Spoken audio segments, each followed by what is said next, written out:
What's up, Mooncutter fans? Joffrey Curry, as always, coming at you for a Week 5 takeaways, Week 6 previews, and hyping the fact that it is now the greatest time of year. Once again, hockey is back.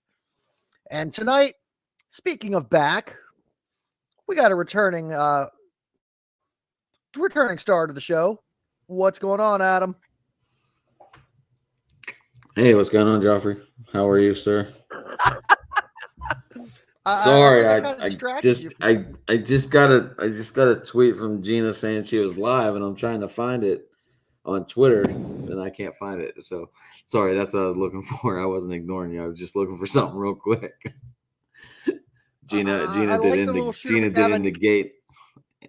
indicate last night, and she was live. Nice. What event did you go to? She went to the Portland Trail Blazers and the Golden State Warriors, and she was in the Chase Center. Her son got to shoot free throws after the game on the court and stuff, so she's pretty excited. Well, you'll be getting another in the gate from me tomorrow. Oh, you going to the opener? Yes, I am. Sweet. Taking my younger sister as an early Christmas gift. Oh, that's who you're going with? That's who you decided to take? Wasn't my original plan, but kind of worked out that way.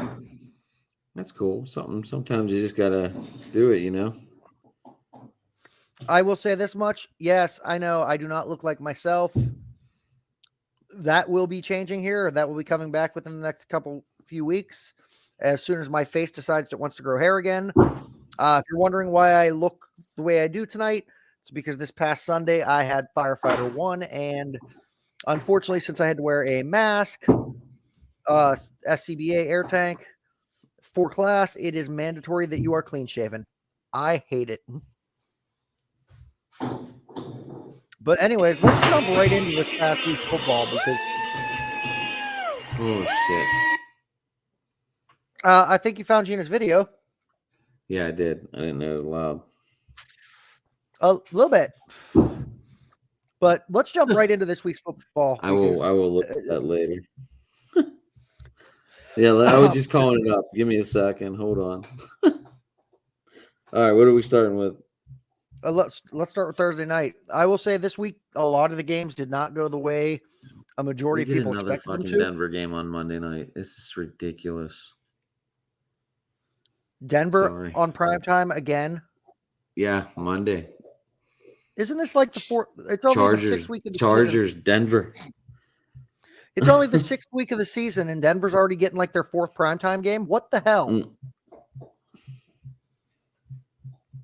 Speaking of Denver in primetime, they came up short against the Colts, 12-9. Neither quarterback looked very good in this one. I think Matt Ryan had 6.15 points or something. Well, both quarterbacks in this matchup, I'm seeing are 0 for 2 touchdowns, interceptions. It was awful. I'm looking here. There are 2 touchdowns scored. Oh, no, 2 interceptions on the defense. I don't think there was a single touchdown scored in this game. There was not. So if you have I think it was all field goals. No Jonathan Taylor. You could just tell it was in for a bad game right from the beginning. Yeah, I'll say that. I mean, McLaughlin at least went 4 for 4 in field goals, so I think he got the most points fantasy-wise if we're looking at that route. Rushing, not really much done on the ground. Top rusher in the game was Deion Jackson of the Colts, but that's only at 62 yards. Yeah, and then Philip Lindsay right behind him against his former team, 42. 11 carries for 40 yards, 3.6 average. It had to feel good for Lindsay going up against his former team. Especially walking away with the win, even though I don't even know if you want to call it a win, being 12-9. It goes down to W, man. No one looks at the end of the season how you won. It's just a win. You know? Fair enough. moving on to a nice How bad was Russell Wilson though? 2 picks, 274 yards, no touchdowns. What do you think's going on with him? Just by curiosity, real quick. it's hard to say. Let's see here. I mean, I see Geno Smith's like striving up there in Seattle. Do you think Russell Wilson was the problem? It's starting to look that way, isn't it? I mean, Yeah, it looks like Pete Carroll's kind of coming to his zone. I know the Niners are leading the division, but I mean, these Seahawks are really surprising a lot of people. I think that was one of the divisions we did do live, was it not? Were you with us, or did you yes, send it in? I believe I was there for that one, That and was with most of the Niner. That was with most of the Niner crews and Mark. I don't know if you were on there or not. I can't remember. I will say this much. Paul Hope, a former guest of both of ours, was on the show as well that day. Were you? I don't know if you were there because well, then no. If it Paul was a on day. there, It was I a would daytime. remember. It was a daytime thing because we had to because him being in it over in the UK. Well, then that being said, no, I definitely wasn't on that episode. Now that you mentioned that. So speaking but I of, will say this division is not going the direction I thought it would at all. No, but speaking of UK, it was a hell of a game. I think about the only division that I have that if the season would end right now, I think the only division that I have the standings right for would be the AFC East. I don't even know. I'm not even looking because it's a mess. It's a total disaster on my sheets. But I was trying to lead into the UK game talking about Paul Hope for the next game on the slate. Giants and Packers. Oh, yeah, you must be talking about that one. Yeah. Let me bring it up and review that one real quick. Lackluster game for Daniel Jones. 21 for 27, 217 yards, no touchdowns, no interceptions. And 25 for 39 for Rodgers, 222 with 2 touchdowns, no interceptions. Those 2 touchdowns coming by way of Allen Lazard and Mercedes Lewis, who, holy shit, I didn't even realize he was still in the league.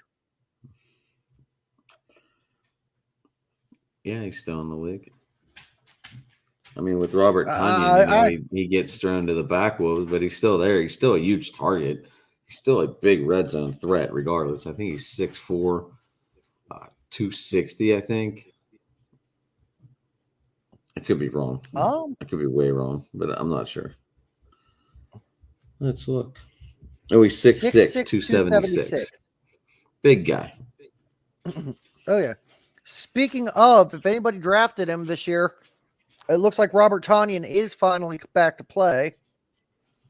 Didn't do much in this game, only snagging 4 receptions for 23 yards. But knowing the connection that Rodgers and Tonyan have had in the past, you can only imagine that's going to spark up here in the near future. This Bellinger kid for the Giants, I know he's a rookie this year, but he has definitely shown some signs of life. He had a rushing touchdown. He's definitely on the move. Like if you're in a dynasty league, he'd be a guy to go out and grab if you can put him on your taxi squad for next year. I think he's going to be a big target like Evan Ingram was in New York. The tight end? Yeah. Well, let's see here. 2 receptions for 22 yards. And he also took a carry from the backfield for 2 yards and a touchdown. Yeah, he's putting up good numbers there, Joff. He's still putting up good numbers, even though that this was not a good numbers game. Barkley shined. I wouldn't even call that shining. I mean, for him, seeing him put up positive numbers instead of getting injured, that's usually a big sign of life for him. I mean, week 5. I mean, we are. If he makes it through next week, I think he'll have met his record for longest stretch to open a season without being put on the shelf. And another thing too is Daniel Jones didn't outrush him this week. No, Jones had half the distance traveled. Right. which is good. That's the way it should look on a team with your quarterback versus your top running backs rushing yardage. I mean, this NFC East, no one predicted this battle at the top, and then the Commanders just being what the fuck again. You mean the WTFs? Yeah. Not much more to say about that game, I don't think. Now to the 14 points that Green Bay gave up in that second half, that fourth quarter, and how the Giants just shut down Green Bay in the second half. That's huge. Their defense shut down. Aaron Rodgers didn't score a touchdown in that second half. They got that safety because they didn't want to take the what. But I mean, they took the safety, and that was the only points the Packers had in that second half. Unfortunately, it's not giving me a review of scoring plays. Of course. But anyway, the Giants had a huge win this weekend against the Packers. That was a huge statement game for them. That brings them up to 4-1, and if I'm not mistaken, aren't they now leading the NFC East? No, the Eagles are. They're 5-0. Oh yeah, I keep forgetting the Eagles are in that division with them. The Giants are 4-1 too. 4-1. I mean the Cowboys. Second I'm sorry. in the division. The Cowboys are 4-1 because Cooper Rush just doesn't know how to fucking lose. If I'm not mistaken, the Giants do have the tiebreaker somehow. Hold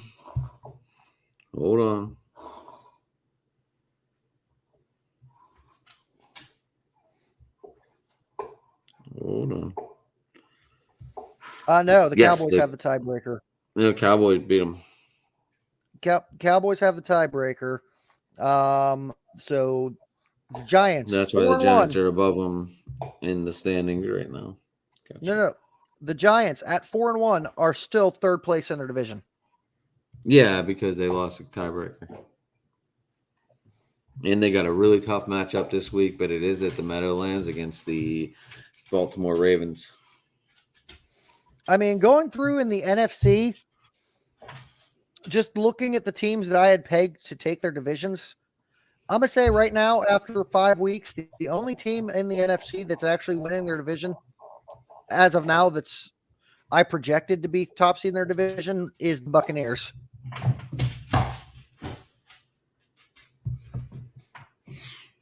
Let me go get a drink real quick. I thought I brought it over with me. Go ahead. Give me 2 seconds. I'll start breaking down the next game. Fucking shit. Where'd it go?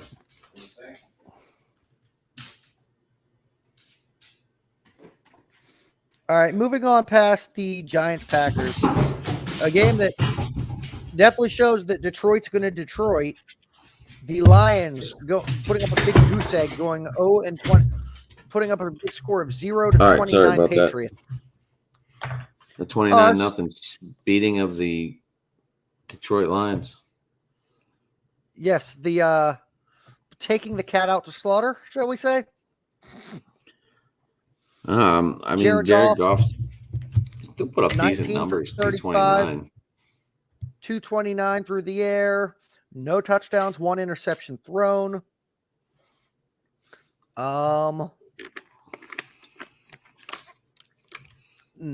Really, nothing was good for this team other than an interception by Deshaun Elliott. This rookie, I don't know his first name, but Craig Reynolds, he looked good in the passing game, and he still had 6 rushes for 24 yards. This rookie, I don't know his first name, but Craig Reynolds. Yards. Huh? I'm just laughing at the fact that you said this rookie, I don't know his first name, but it's Craig Reynolds. Well, I hit the Craig Reynolds button. I hit the C Reynolds button. I was going to say Chris Reynolds. I didn't really know, but yeah, he put up some good numbers in this game. He did. Almost I have him on my bench in our league. 68, 72, 92 I yards. picked them up just in case. 92 combined yards, six rushes for 24, and 3 receptions for 68, averaging 22.7 yards per reception. That's not bad. No, I so think he might be was, the one shining spot on the line team this that's week. what I was about to say. He looked to be the bright spot. I mean, Josh Reynolds did it again. You know, he's usually in the 90-yard range. So he had 6 for 92, I think I read. Yeah, 6 for 92, 15.3 average. So, but I mean, how much of that was towards the end of the game to where we both know the prevent sucks and it becomes a throw fest? Now, you take all your. Moving over to. Sorry, go ahead. I was just saying, you take all your underneath, and they play that prevent where you get the garbage time. So I don't know. I didn't watch any of that game. I didn't really care for it. I thought New England was going to blow them out of the water, and they did. Which is impressive. Even with Zappy at quarterback. Yeah, which is impressive that they're now down to their 4th string quarterback. 3rd. The rookie. Zappy was 3rd on the chart. Bailey Zappy.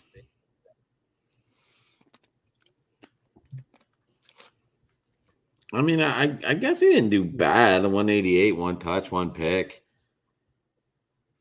17 for 21. That's a good completion percentage. I mean, Jacoby Myers even had a touchdown, so he must be those two must be clicking. Yeah, Jacoby Myers definitely took the majority share of receptions in this game. Damian Harris got hurt. That's why Stevenson had a huge game at 161 yards. Harris got hurt early in the first quarter, I believe. That's why his stats are way down. I think 4 carries, 11 yards, and then he had 1 catch for 2 yards, I believe. Not worth anything in the fantasy world.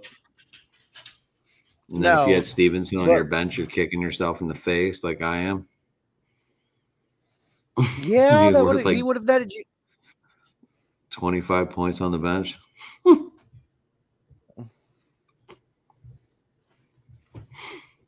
17 and a half, 18.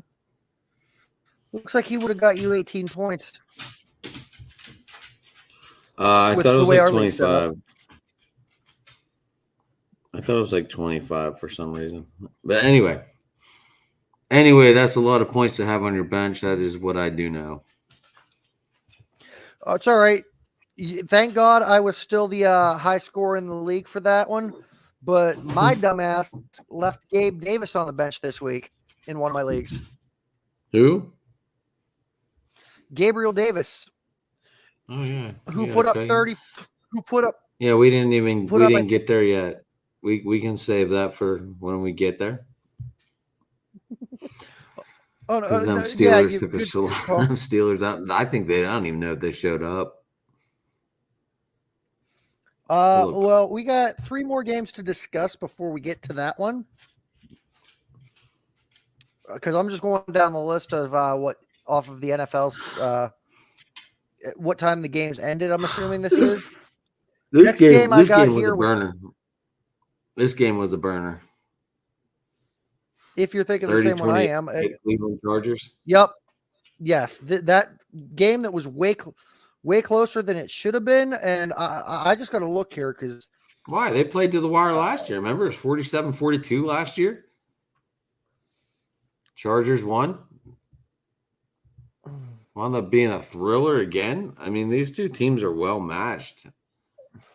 I mean, a lot of Cleveland fans were all calling for Kevin Stefanski's head.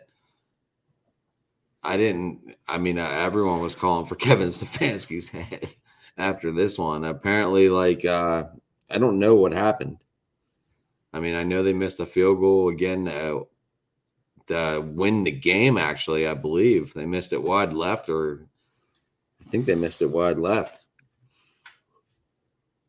But, yeah, I mean, this game just went back and forth. Austin Eckler had a freaking nice day. I think he had 173, 4 for 26 on yards. He had 2 touchdowns. Nice fantasy play and also a nice DFS play if you had him. Go ahead, your For thoughts. sure. And Eckler getting touchdowns on both the receiving and the rushing end of things was nice.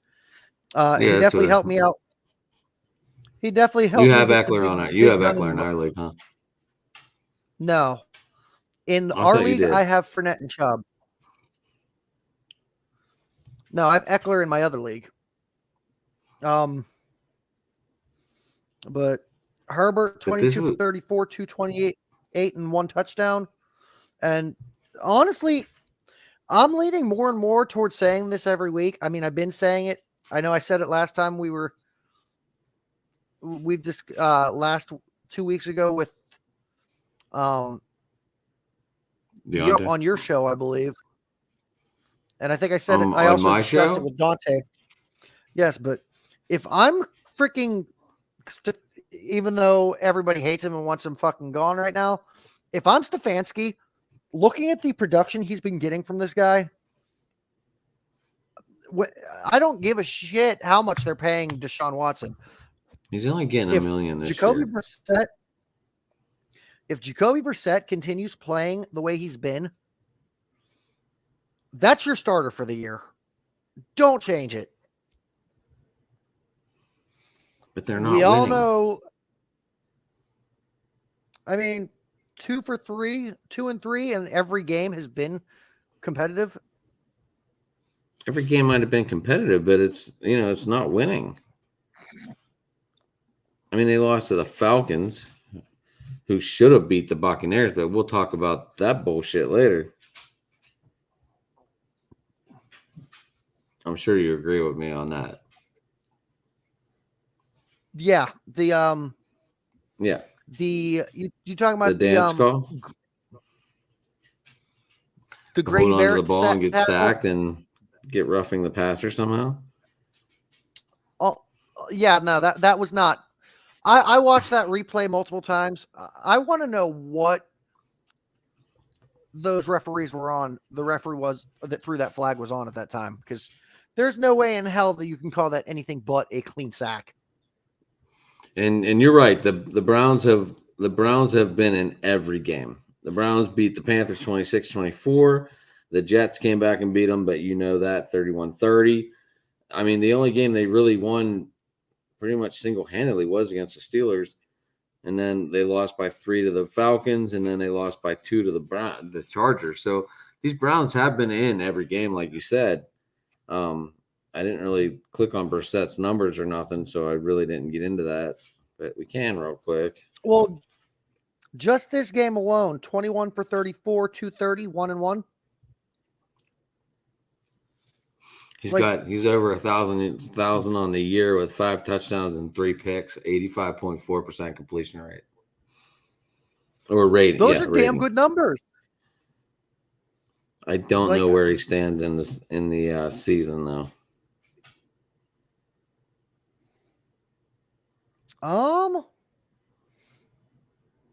Let me see if I can find that. But that running back they have is a beast.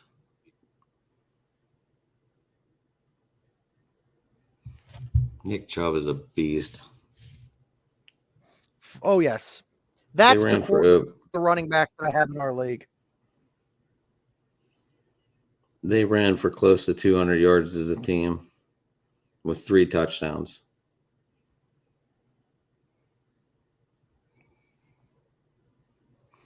But it looks like David Njoku is one of Brissett's favorite targets, though. He's having a nice year. Definitely. He's got 289 yards of that 1,000 yards that Brissett has.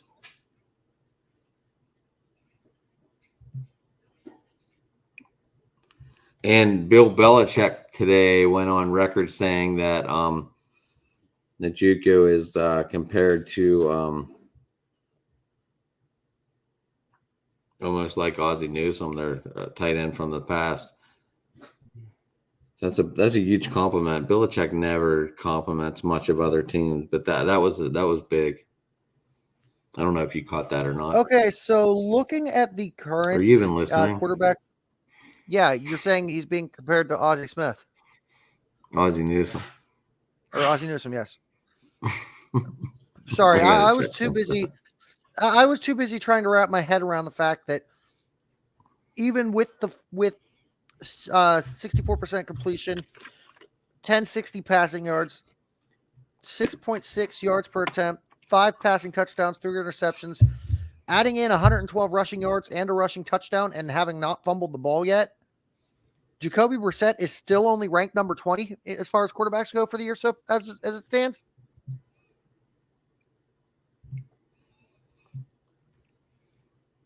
So where's he? I'm sorry. Where does he stand? Number 20.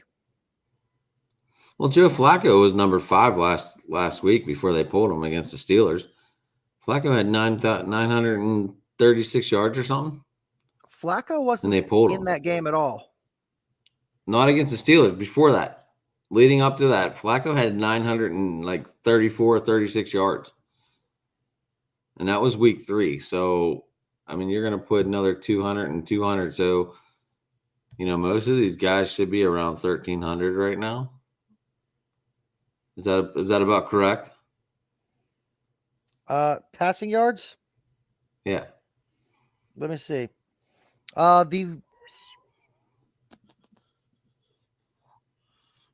There's a couple that are up there. The highest number I'm seeing over the first 5 weeks is 1,651. And I'm going to guess that that's Patty Mahomes. No. No, who is it?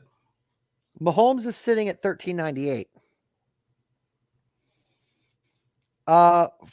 Through 5 games, 66.8% completion rate, 1,651 passing yards at 8.3 yards per attempt, having thrown 14 passing touchdowns, 4 interceptions, picking up 225 yards on the ground, as well as 2 rushing touchdowns and having fumbled the ball 4 times.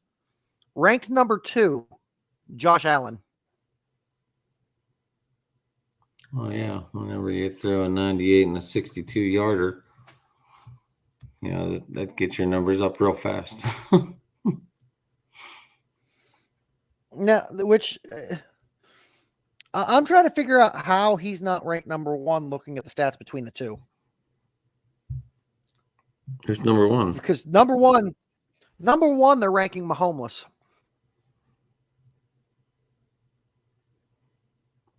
And I'm confused by this. 66.8% completion for Allen, 66.7 for Mahomes. 1651 to 1398 in favor of Allen. 8.3 yards per attempt to 7-4 in favor of Allen. Mahomes has him beat by 1 touchdown. Allen has thrown 2 more interceptions than Mahomes, but compared 92 rushing yards to 225, which Allen leads. 2 rushing touchdowns to none, Allen leads. I don't understand this. Well, just talking about passing yards, and it would go Allen, Herbert, Brady, Mahomes. Sounds about right. Because Herbert got 1478, Brady got 1409, and then Mahomes, like you said, 1398. But here's the kicker, right? For the 5th guy, Carson Wentz on the worst team in the NFC East. 1390. Yeah. And then Matt Ryan's after that. What are we missing? We both just saw that Matt Ryan had a horrible game. And we didn't get the Wentz yet. But we both just saw this. And meanwhile, these guys are in the top 10 in yards. Well, we haven't even gotten to Matt Ryan yet either. Yeah, we did. Oh, yeah. Colt. Shit. I keep forgetting he's not with the Falcons anymore.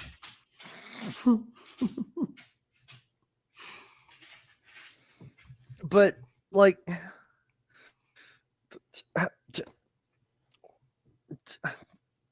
sorry, yeah, I'm just trying to wrap my head around all of that. I know. What fucking game were we on? Chargers, Browns. Was there anything else we needed to discuss on that game? Nick Chubb's huge today.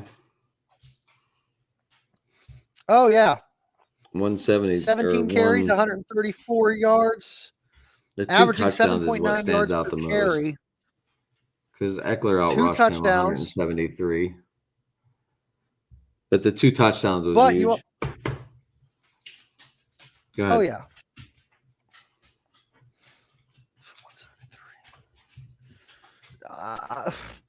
Let's just say both running backs in this game, in 2 separate leagues, carried me to victory. So I'm not complaining. No.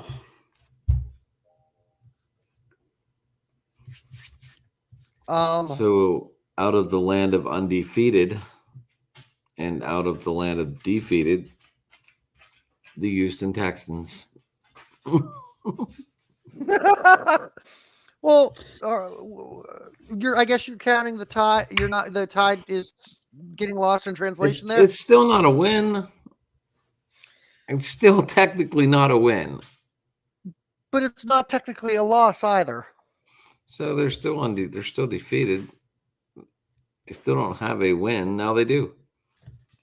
And Trevor Lawrence and this it looked bad. 2 interceptions, but he still put up 286 for Lawrence. He threw the ball 47 times. Yeah, I mean, this was a bad. I tried. Like, even Red Zone was making this a hard game to listen to. I mean, Trevor Lawrence was throwing the balls over receivers' heads and missing them by a mile from what they were saying, and you could just feel the frustration coming out of these Jaguars announcers. On Sundays, obviously, I work, so I ride around and just listen to Sirius XM on my radio, the Red Zone, and yeah, that's how I'd listen to my football usually on Sundays. Yeah, the shining point for the Jags in this game was definitely receiver Marvin Jones. I mean, he put up a respectable game, 7 receptions for 104 yards. But otherwise, I can't even say much on this because those were the best numbers of any player in this game, and that was on the losing team. Evan Ingram finally got some targets and caught the ball. He's finally becoming back to a normal tight end, kind of. I think he went, 6 for 69, I just saw. Yes. So, I mean, those are decent tight end numbers. For being where you would pick him, those numbers would be decent. I mean, you always expect the top tier, but whenever you pick Evan Ingram, it's usually like, hey, I just need like 8-9 points out of this guy, and I should be all right.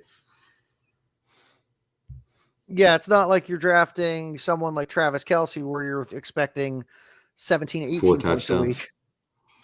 4 touchdowns. I wouldn't say that much, but yes. Why? That's what he did. Yeah, that's what he did. Dameon Pierce. What are your thoughts on this little rookie? I hope Houston's management decides to starts building around him and opening him up, because he's definitely been a workhorse for them. 26 carries, 99 yards, 3.8 yards per carry average, and a touchdown in this game. Yeah, I hope they carry around this guy too. I wish I would have picked him. Been a good dynasty builder for sure. Brandon Cooks. I don't know if he was being doubled all day or not. I have no idea. But maybe they really shut him down. Four catches, 20 yards. What I think I saw. Yeah. Just not a good day altogether. But they got the win. They got the win. That's all that matters. Stats don't mean shit when you win. Unless you're a fantasy football owner and you lose because of these stats and they win. But, Unfortunately, I have Brandon Cooks. Ouch. All right. Moving on to the 15-21 Falcons versus Buccaneers.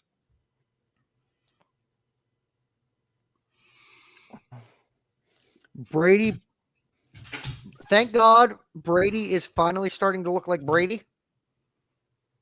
Maybe not having Giselle nagging him anymore is what he needed. I don't know. But 35 for 52, 351 yards in the air, 1 touchdown, no interceptions. Leonard Fournette comes up big on both ends of the field, whether it be the backfield or receiving. 14 carries for 56 yards and a touchdown. Or on the other side of the field, 10 receptions for 83 yards and a touchdown. He was leading the pack the in go-to. both stats. He was the go-to guy all day. For sure. Workhorse. I still don't know. I wish we could share this tackle so people could remember it. On 4th and 1. I'm sorry. This was not a roughing the passer, and the NFL needs to step in and do something because it also happened later on the Sunday night game. You must be talking about the Grady Jarrett clean sack non-roughing the passer that got called as roughing the passer. QB still had the fucking ball. It's not roughing the passer. It's a sack.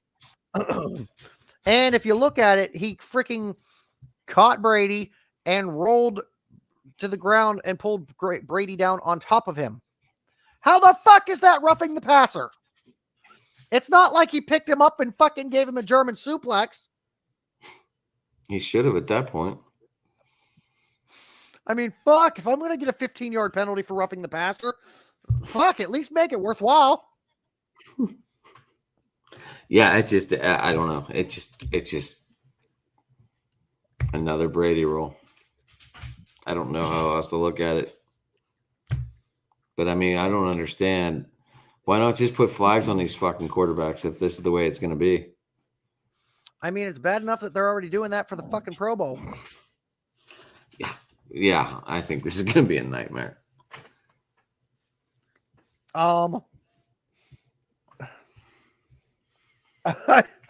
That's the big take. Is it bad? It's bad that is the big takeaway from this game. Mariota. Ooh, this is going to be a game of what if. What if that call wasn't made? That was 4th down. The Falcons would have got the ball back at midfield. And I believe it was right. Was it right at the 2-minute warning? It was around there. Because I know it was like the Falcons' last drive of the game. Well, here we go back to that conversation we just had about Daniel Jones outrunning Barkley. Mariota was the leading rusher. 61 on 7.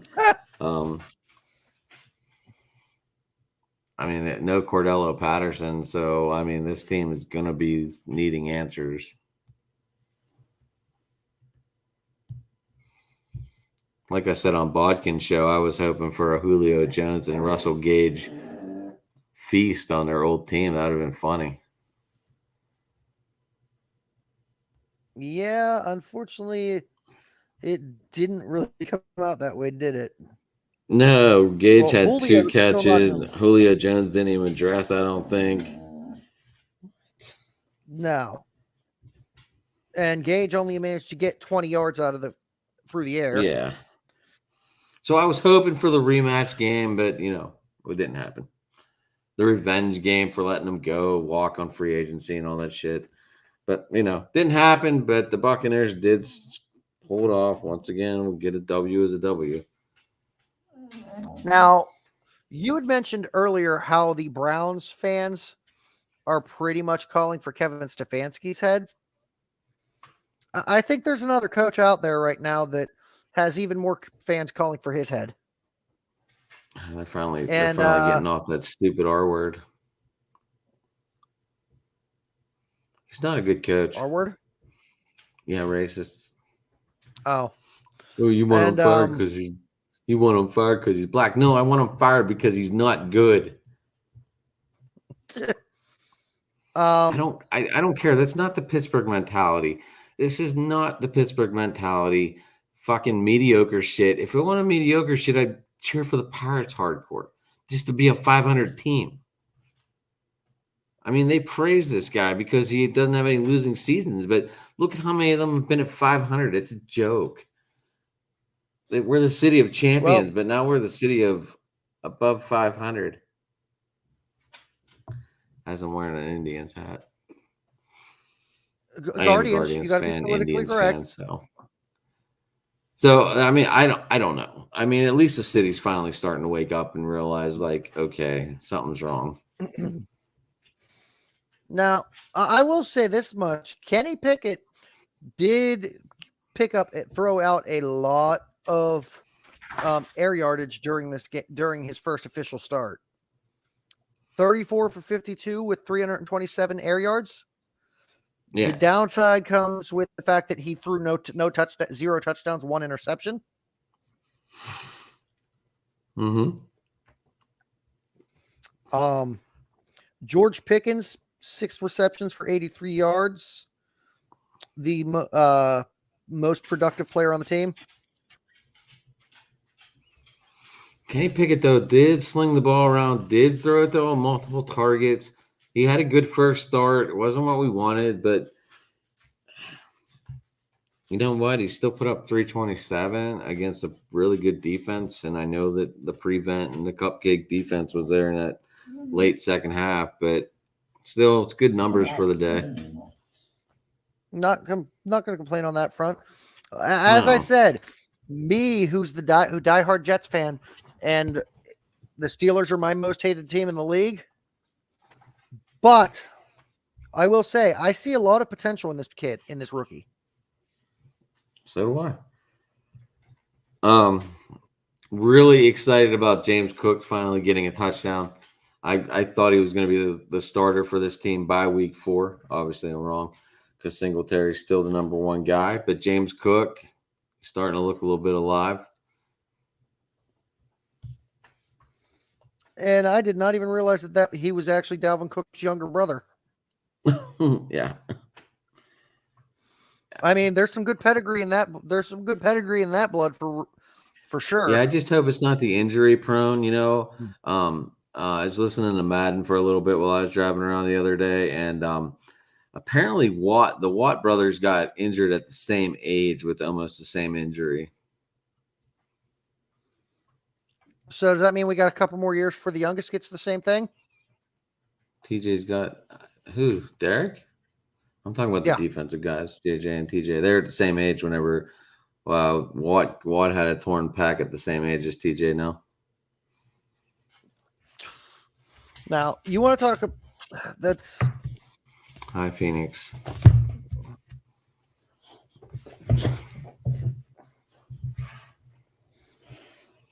Oh, the little puppy dog. What are we talking about? Where are we at? We're talking about your man, 171 and 2 touchdowns, both of 98 and 62 yards. Made the Steelers defense look like complete fucking burnt toast. No, not where. No, I was looking here. Yeah, very uneventful game for the third Watt brother, by the way. 1 reception for 1 yard, and that's it. Well, he's a defensive guy and a fullback.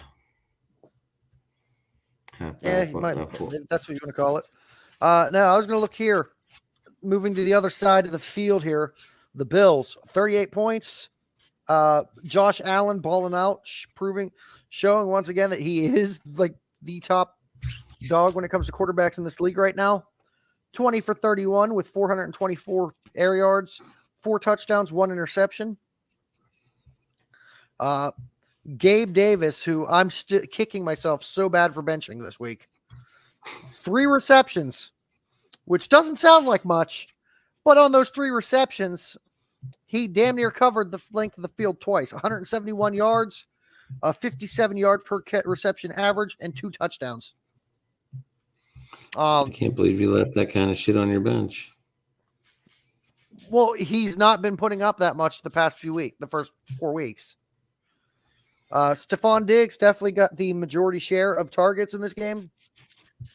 8 receptions for 102 and a 102. touch. I'll take it.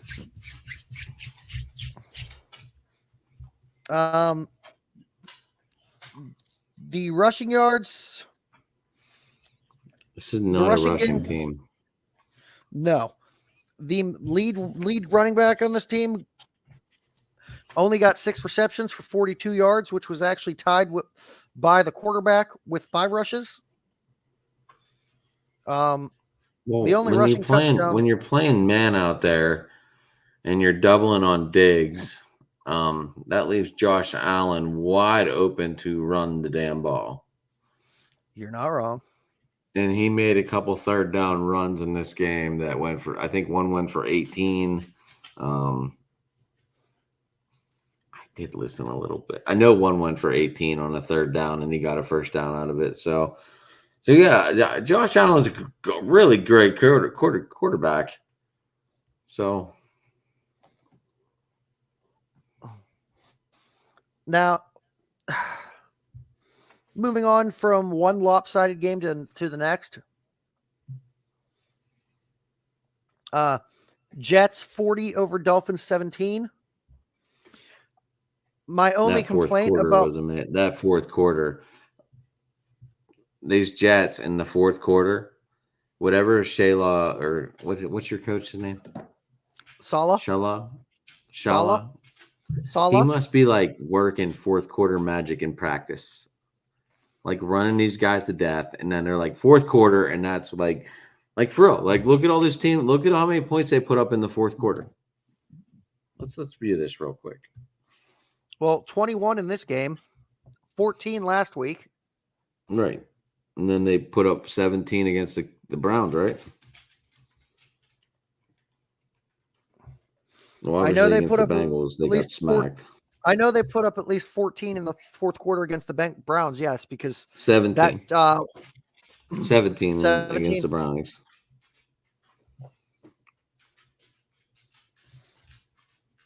And then they lost to the Ravens. So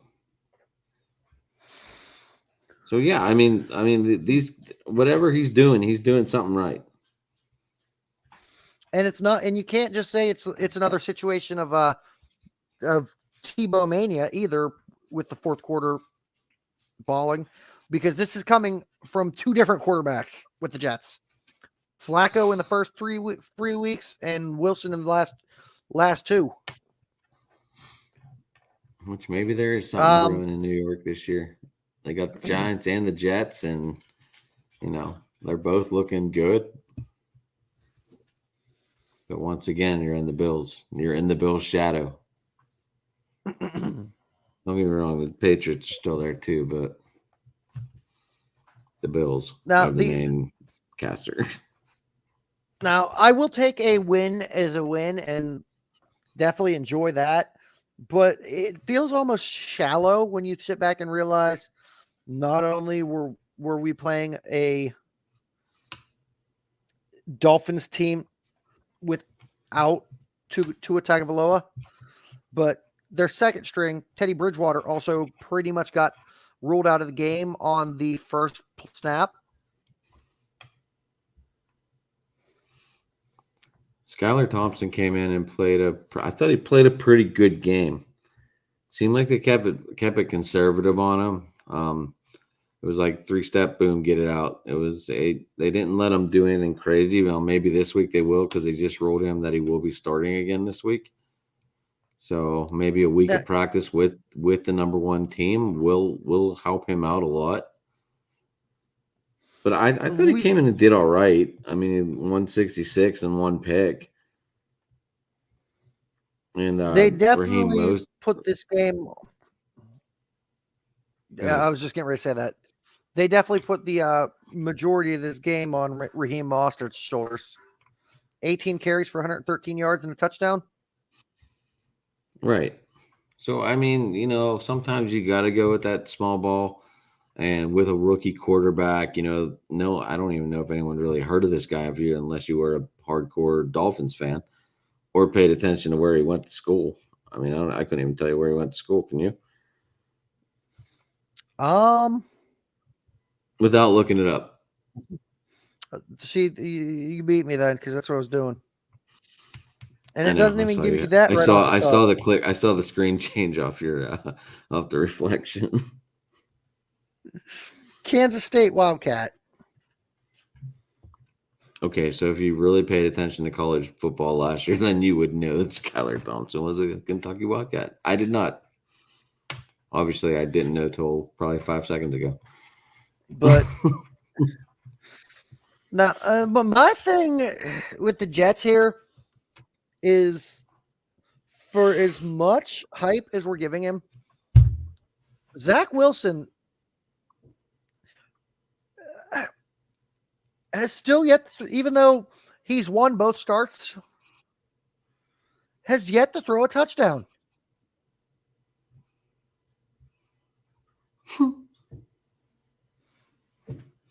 Last week against the Steelers, there were 2 touchdowns on the Jets' end of the ball. At least I don't think so. Hold on, let me check his stats. I thought he threw on the Corey Davis. Yeah, he threw on the Corey Davis. Never mind. You prove me you're wrong. Yeah, I was wrong. You're right. I was going to say, I know he threw a touchdown. He threw the Corey touchdown Davis last week. Sneaky play of the week, and then he does nothing. 2 catches for 38 yards. And now this week, we get 5 touchdowns for the Jets. Yeah, but one of them was but all of them on the ground. All of them on the ground, and one of them was, yes. So Zach Wilson at this point in the season has scored twice as many touchdowns as he's thrown.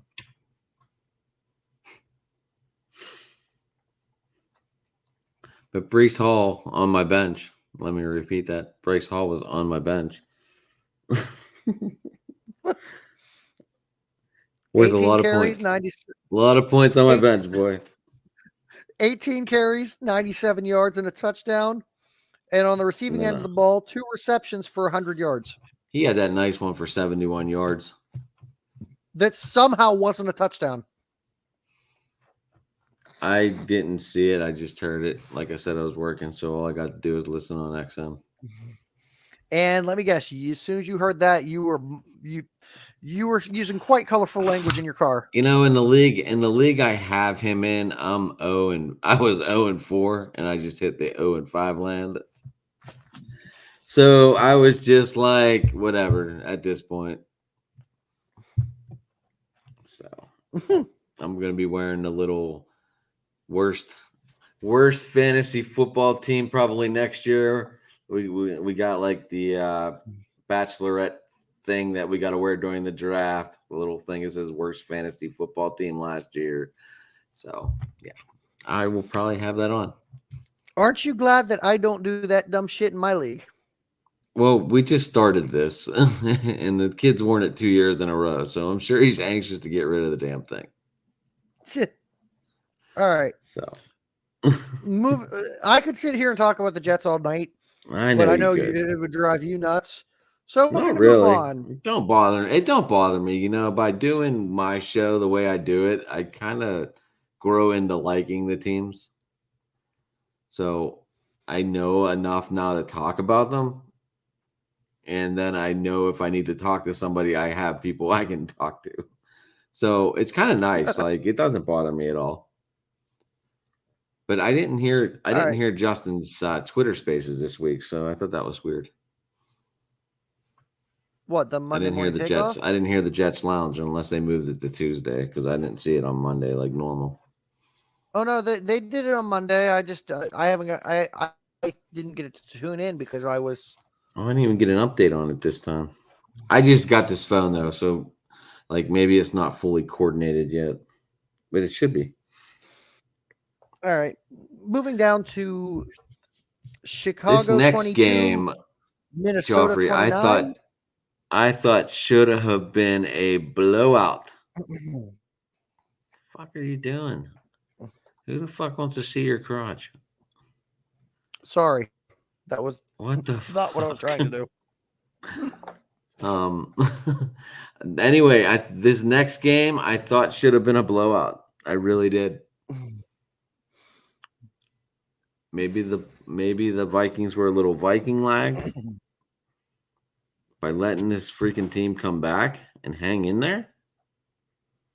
And, they were a little UK lagged because these Bears hung in there. They really did. They showed a lot of heart, a lot of guts. Justin Fields outrushed, was the leading rusher again, 15, 21, 208 and a touch. But they held the Vikings to make them sweat a little bit.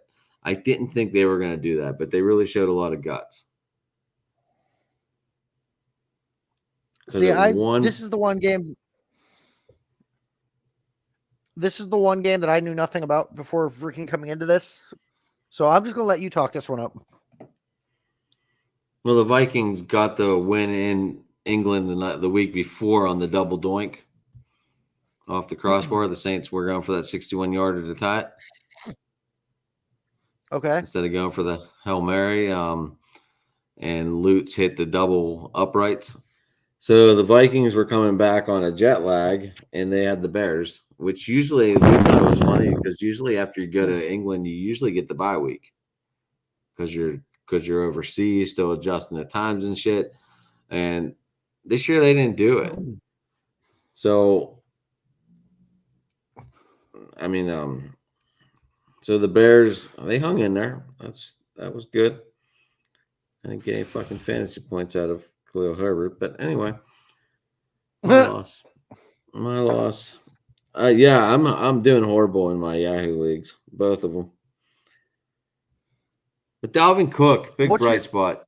James's brother. I know we talked about James earlier and how you just found out that was Dalvin's brother, but Dalvin had a big game. 94 yards on the ground, 2 touchdowns, and 27 in the air.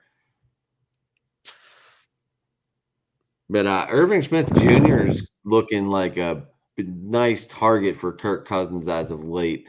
I know it's only 42 yards this week, but he's been averaging 4 to 5 catches. So if you are in the PPR, you're getting some decent production out of a very low-end tight end.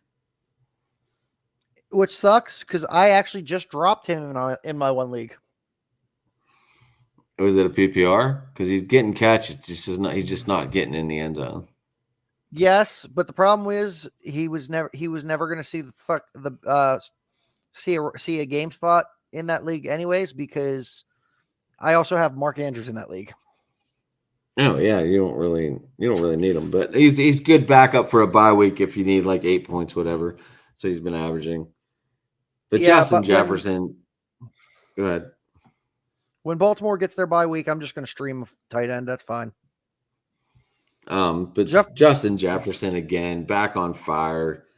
12 grabs, 154 yards. Didn't find the end zone, but with the one, if you got a 1-point PPR, it was still worth like what was that, 27 points?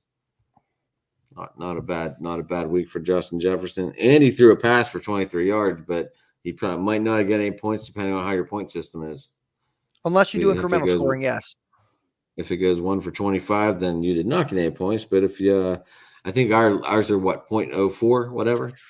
Yeah, it's incremental scoring, so it's still 1 Justin point Jefferson for 25 would have yards. got a couple points and dot points in that league as well.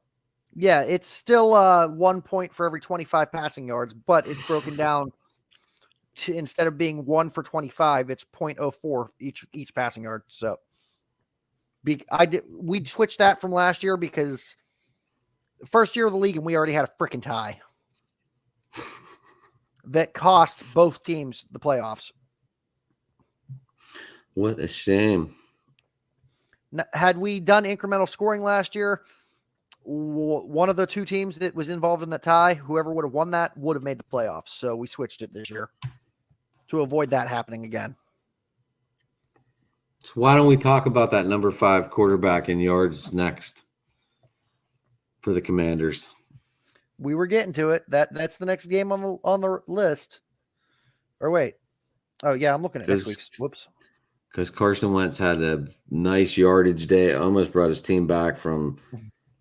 I think they were down 1 point. No, not really. It was 14-10. Then it went to 21-17, and there was no scoring in the fourth quarter. I don't really know much about this game, but I know the Commanders are 1-4, and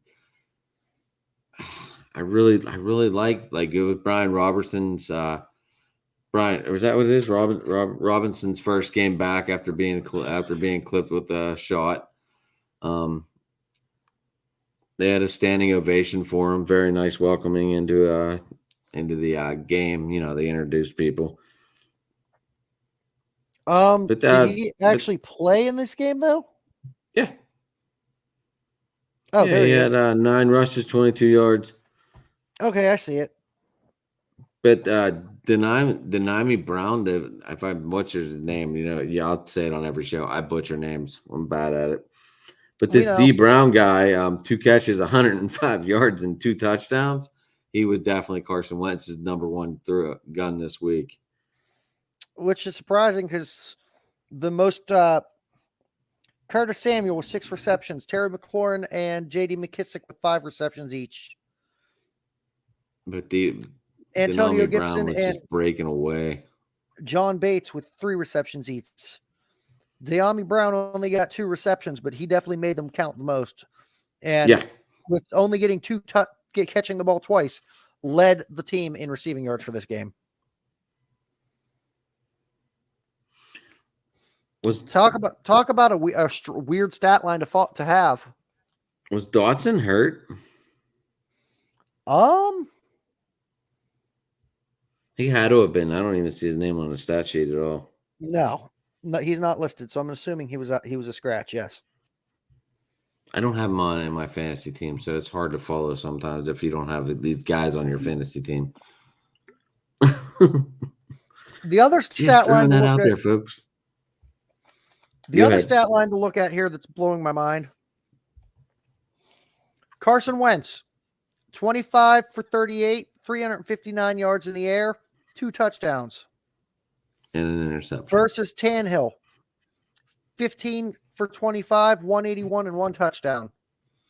Like, just looking at quarterback performance, you would think the Commanders would have won this in a landslide, and could not be further from the truth. Or he threw into a weak prevent defense. That's my thoughts. I didn't see any of this game. All I did was heard it on the radio, like I said. So I don't even think do we even have the TV on Sunday? No. Yeah. So I mean, it was hard for me to even know what the hell was going on. But Travis Henry, though, 28, 102, and 2 touchdowns.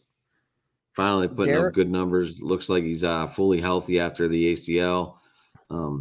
It's good to see that. Derrick Henry? I'm just making sure because you called him Travis. Didn't I say Derrick? Or D. Henry? You said Travis. Didn't I say you said D. Travis Henry? Whatever. I butcher names. That's not even butchering a name. That's just completely giving him a new name. All right. Anyway. Yeah, Derrick Henry we're going to go on to the good game. Highest scoring game of the week. 32-39, Seahawks fall to the Saints. Now, I definitely predicted this one wrong last week. But as you mentioned earlier, Geno Smith definitely balling out with these Seahawks. 16 for 25, 268, 3 touchdowns, no interceptions. Mm-hmm. Tyler Lockett and DK Metcalf, lead receivers with 5 receptions each. Lockett managed to make those receptions count just slightly better, though, with 104 yards and 2 touchdowns versus Metcalf's 88 and 1. Kenny Walker leading the rushing in this game for the Seahawks, 8 carries for 88 yards and a touchdown. Saints, Andy Dalton 16 for 24 with 187, 1 touchdown, 1 interception. And Taysom Hill stepping up with 1 completion for 22 yards and a touchdown. Taysom Hill also led the Saints in rushing with 9 carries for 112 yards and 3 touchdowns. Kamara had the ball the most with 23 carries, but he only managed to convert for 103 ground yards and no touchdowns. Fucking hate ESPN. Fuck ESPN. They didn't update my goalie being out until after puck drop. That's why you use left wing lock. Huh? That's why you use left wing lock, not ESPN. Speaking Not of, like I didn't have any other goalie tonight anyway. Elvis is sick now. But don't worry, my defensive strategy is working out. 14.5 points tonight.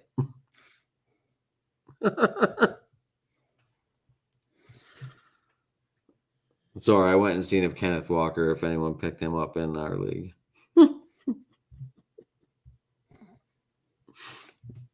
Real quick, that's all I did. All right.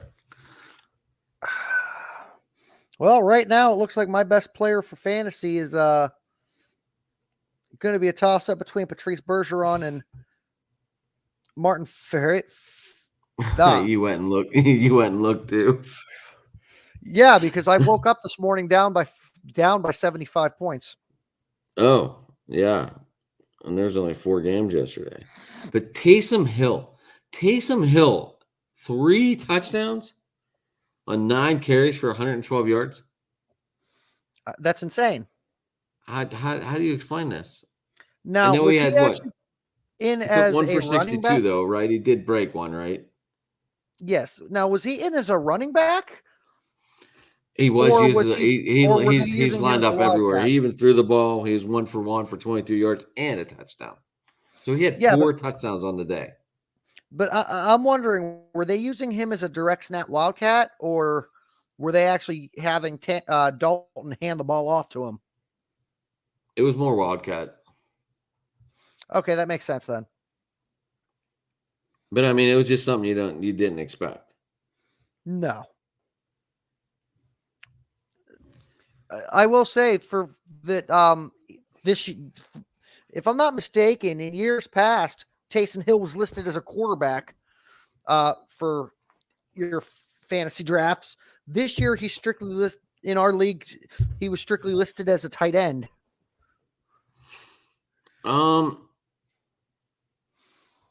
He kind of got moved around. Last year he got moved to tight end in the middle of the season. I noticed that in Yahoo anyway. I don't know about ESPN, but I know they did that in Yahoo. Yahoo. All right. All I know is I really wish there was a shot of me claiming him on a waiver right now, because the way he's been playing for New Orleans, I think he might actually be freaking more valuable than Mark Andrews. He's not a week by week guy. Oh my God, fucking Zachary is fucking beating me up again this week. He's one guy I cannot beat in this freaking league. Which league? The hockey league. Oh. I mean, he is our defending champion, so. Moving on to Gina's favorite squad, the Niners defeat the Panthers at a score of 37-15.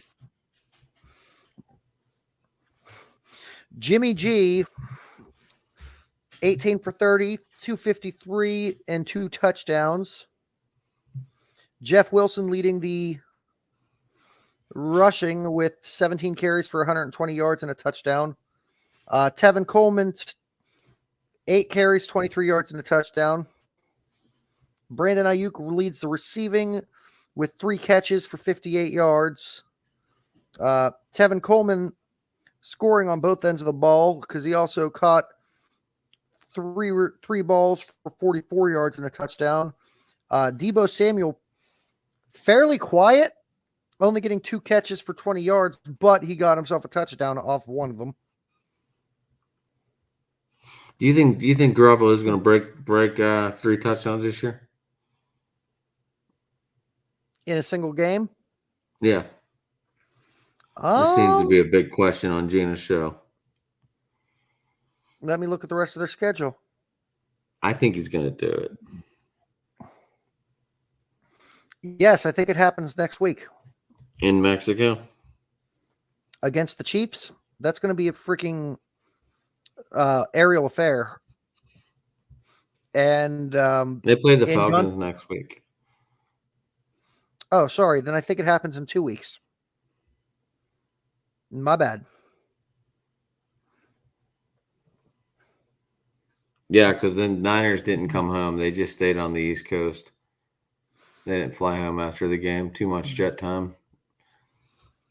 If it happens, it's either going to happen in 2 weeks against the Chiefs.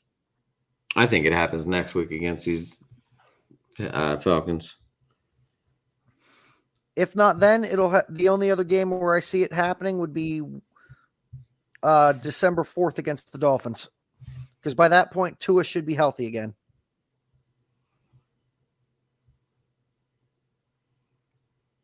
So you're thinking the shootout is what? It's going to be a shoot. If he's going to break 3 touchdowns in a game, it'll be in a shootout.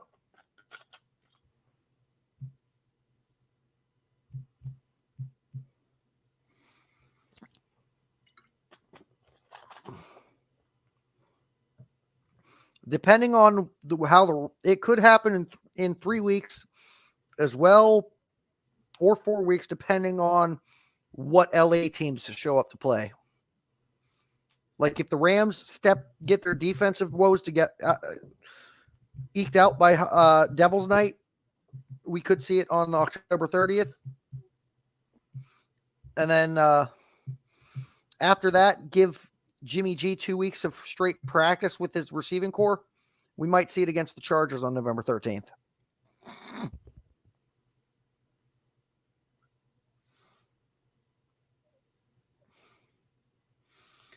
Moving on to the Panthers stat line. Baker Mayfield, 20 for 36, 215 and an interception, no touchdowns. Christian McCaffrey, of course, leading the rushing with 14 carries, 54 yards and a touchdown. Shi Smith, leading receiver for the Panthers this week, with 4 catches for 69 yards. McCaffrey comes in third with 7 receptions, though he actually led with number of receptions, 50 yards. As much hope as there had been for Baker to bounce back with a new team, moving to Carolina, it's looking like he's having the same troubles he had in Cleveland. And go figure, the biggest complaint and the biggest thing I've defended him with is he's not gone a full season without a head coaching change in his career. And guess what happened this year? Guess what happened in Carolina? Yep. I'm starting to really think Baker Mayfield is fucking cursed.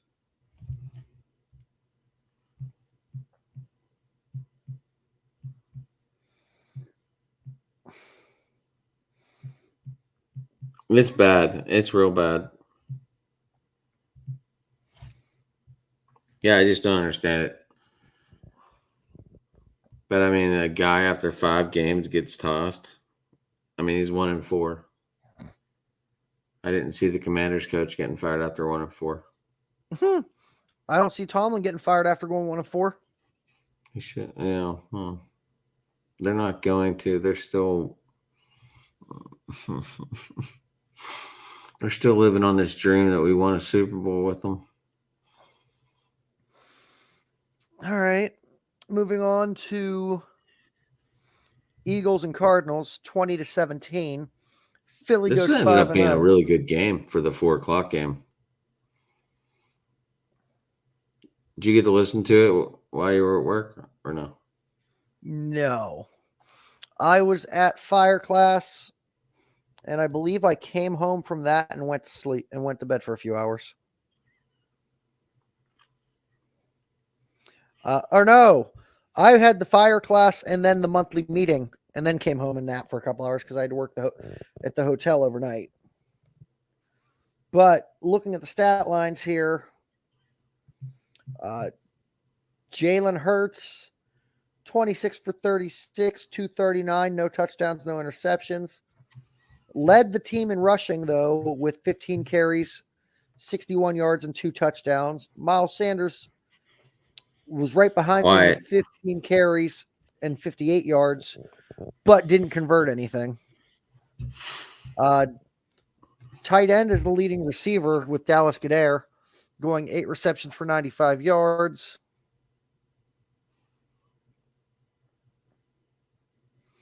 On the Cardinals end, you got Kyler Murray, 28 for 42, 251 and throwing 1 and 1. James Conner leading the rushing with 9 carries for 55 yards. The only rushing touchdown for them came courtesy of Eno Benjamin. Hollywood got a touchdown. Yes, Marquise Brown, I believe. This is first one for the season with the new team, right? Yeah, I think so. 8 receptions for 78 yards and a touchdown. Otherwise, this was a very No, he hard scored fought- against Carolina. This is his third of the year. Oh, okay. I didn't know either. So Either way, this is was a very hard fought defensive game. it was a good game to listen to on the radio. I wish I would have had that luxury. Now, Well, I mean, with how busy we are, we don't get much of a chance to listen to everything. no. Now, a game that I definitely called wrong, even though I'm starting to really second guess myself with this team. Cowboys pick up a huge win, 22-10 over the Rams. These Rams are not very good. And this game largely being held on the It was a 60-40 crowd differential in Cowboy favor in SoFi. That's interesting. Now, Cooper Rush moves on to 5-0 as a starter. 102 yards passing. Picks up a huge win with only throwing the ball 16 times. 10 completions for 102 yards. No touchdowns, no interceptions. Nope. This game definitely came on the shoulders of its running backs. Tony Pollard. No, their defense. They had a block punt and then they returned a touchdown, I believe, on an interception. Oh, defense as well. Okay. They had a block punt for a touchdown to pretty much start the game. And you said a pick 6? I believe so, yes. So that's where Malik Hooker had to have been the one to do that because he's the only interception I'm seeing score racked up here. Micah Parsons with 2 sacks. I'm not even going to try pronouncing that last name because I will butcher it. But who? Odigizua. Odigizua, yeah. Double O. Hate to announce that one all day, huh? Yeah. Thank God my name is not Lanny Fratteri. Oh, man. Tony Pollard definitely emerging as the stronger back for this team. Oh, for sure. Let's just say. But he's not the workhorse. Zeke Elliott, 22 carries for 78 yards, which is good numbers. He's a change of pace back. Pollard is a change of pace back, and that's what they like seeing him doing in this offense, and that's the way he's going to stay, and he's going to get big plays. He's always going to have good numbers usually. He's been getting a touchdown, I think, almost every game this year, I want to say. But let me rephrase that. All I'm going to say is no, he only has 2, sorry. If you have both on your fantasy roster, Pollard is definitely the one to play. 8 carries for 86 yards and a touchdown. So with 14 less touches on the ball, he was able to rack up 8 yards more than Zeke. CD Lamb leading the field on receptions, 5 catches for 53 yards. Michael And Gallup making a name for himself again. 4 for 44, yes. Though I would wait to see. I have him on 2 of my squads. He has not seen any playtime yet. He's not seen any playtime yet, but because I'm waiting to see what he's going to do once either Cooper Rush becomes more confident throwing or Dak Prescott comes back. If Dak Prescott comes back. True. You know, this defense is playing like, I guess in hockey, when your main goalie plays, the defense kind of slacks a little bit. Did you ever notice that? Yes. And then your backup goalie plays those nights and they're blocking a little more shots. They're getting a little more active, you know? I mean, we've seen that defense. That's kind of like what I feel like this defense is doing for Cooper Rush. How many times have we seen that here in Pittsburgh with the Penguins? I didn't want to throw out names of teams, but yeah. Think back to the golden days of us having Marc-Andre Fleury. When he would play, you would see the defense acting sloppy, taking chances. Mm-hmm. But when he would be sat for a game and they would be playing Brent Johnson or Tomas Vokoun or Tristan Jarry, or after Jarry when we brought up Matt Murray, and then we went back. Mm-hmm. Then when we had Matt Murray and we had Tristan Jarry as the backup. Either way, when the backup plays, the defense always seems to tighten up and focus on with a laser focus on actually playing defense. That's what I feel this Cowboys defense is starting to do. Now, moving on to the Rams side of the ball. Stafford, 28 nightmarish. It's fucking nightmarish. 308 yards through the air, 1 touchdown, 1 interception. Riley Dixon, sorry. Riley. 1 completion for 1 attempt for 12 yards. And were they trying a trick play? Because I'm seeing Cooper Kupp actually threw the ball once. I mean, they were probably trying to do anything.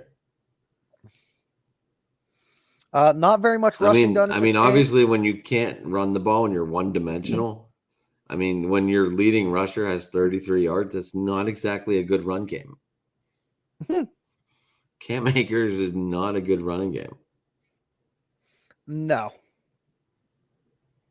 Was it Bilal Powell? Was that who that? Brandon Powell. Brandon.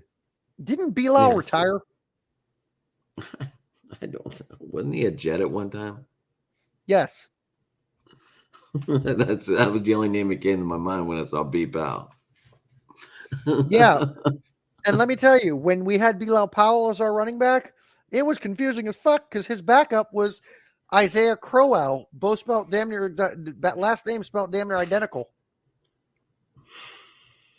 Yeah, I mean, you know, sometimes I think you have to run these trick plays, especially when the run game, like I said, is not going anywhere. 2.5 yards per carry, 13 carries for 33 yards. That is not going to win a football game. Hell no. I mean, Cooper Kupp did have a good game. I think he had 125 and a touch. Yes. I don't know how many receptions, though. 7. So he had a good game. He's about the only Ram that did. Tyler Higbee coming alive. He's starting to look better. I know I had him on my fantasy team, so I know I got like 12 points, I think, out of him. Yeah, 7 catches for 46 yards. So, yeah, I mean, I'll take that out of a, you know, like we said, a low-end tight end. Ben Skowronek actually 6 receptions for 41 yards, right behind Higbee. Like, I wish I would have. I want to know how many people took him as a sleeper this year, because he definitely has been playing up to it. Who this Skylock did? Skronek? Sure, Skronek, yes. Skronek? Yes. You still got to figure Gerald Everett's still the favorite. I mean, regardless, if they're both putting up about 12 points per game, that's still pretty good for 2 tight ends.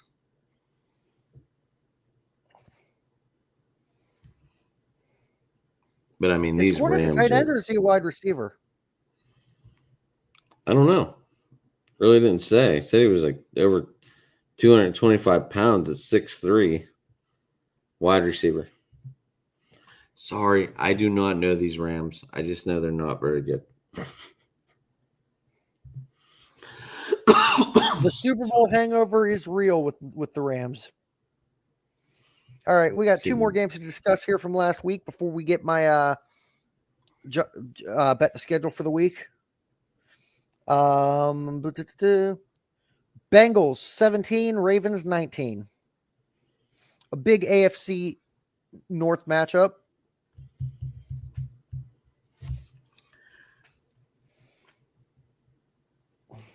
I really didn't know who I wanted to win. I don't know.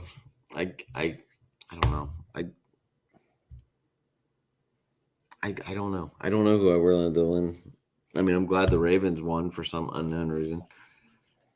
Maybe because I'm not a Bengals fan at all, hardly. But I do like Burrow. He's decent. Burrow 217, a touch and an interception. But it was a good football game to watch. So it was good. Go ahead. Sorry, I'm just looking through the stat lines while you were going. But yeah, Burrow 24 for 35. As you already said, 217, 1-1. He did have a rushing touchdown also. 3 carries, 6 yards, and a touch. Yes, I see that. Joe Mixon, 14 carries for 78 yards. Best receiver, Hayden Hurst, 6 catches for 53 yards and a touchdown. Jamar Chase, 7 catches for 50. Very quiet night.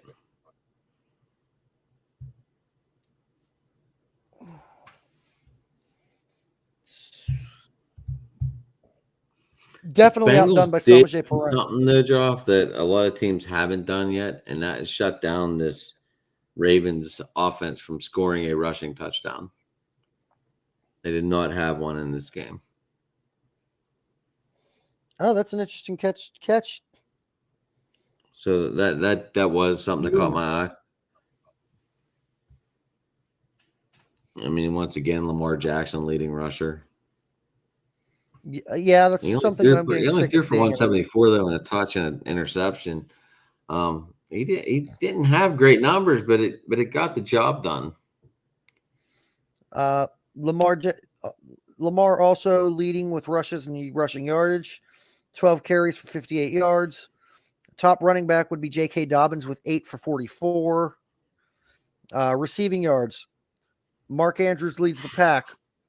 8 receptions for 89 yards and a touchdown. Does that surprise anyone at this point?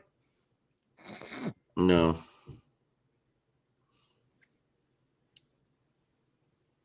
A lot of people like this Likely kid, but what do you think?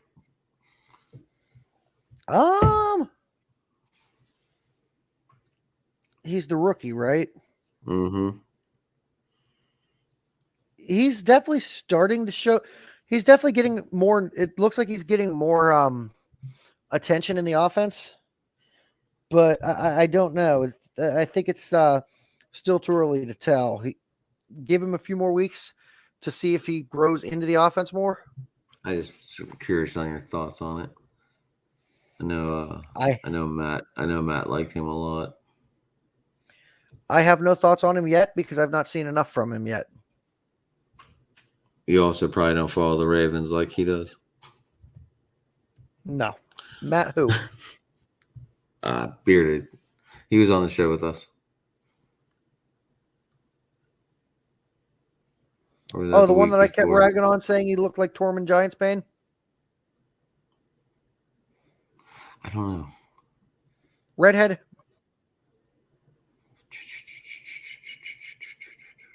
I'm trying to remember. You were making him play the part of a Dallas Cowboys fan for that episode? No, that was Logan. Okay. Then This no, I guy's don't know who this Matt guy's is. a Raven. This guy's a Ravens podcaster. And then Okay, it might have been a different show. and then we get left with the heartbreak of the week. Raiders 29, Chiefs 30. Do you feel that this is like one of the hardest things for the Raiders right now because they're on their bye week and they just have to taste this loss? Wow. It can definitely be disheartening and kill your momentum and drive.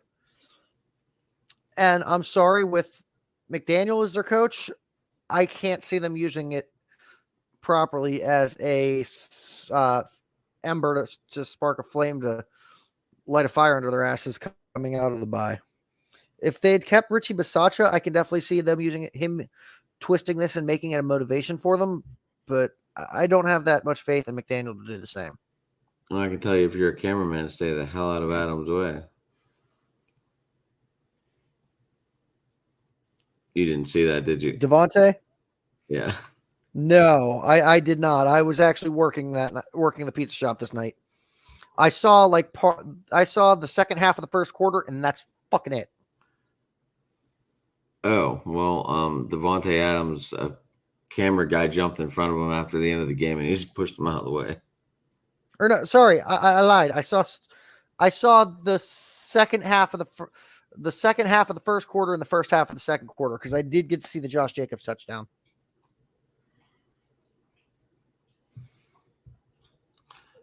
But apparently he's gotten a fine and a misdemeanor for it. And I wouldn't be surprised if he got a suspension for it too. But back to the Vegas crime numbers.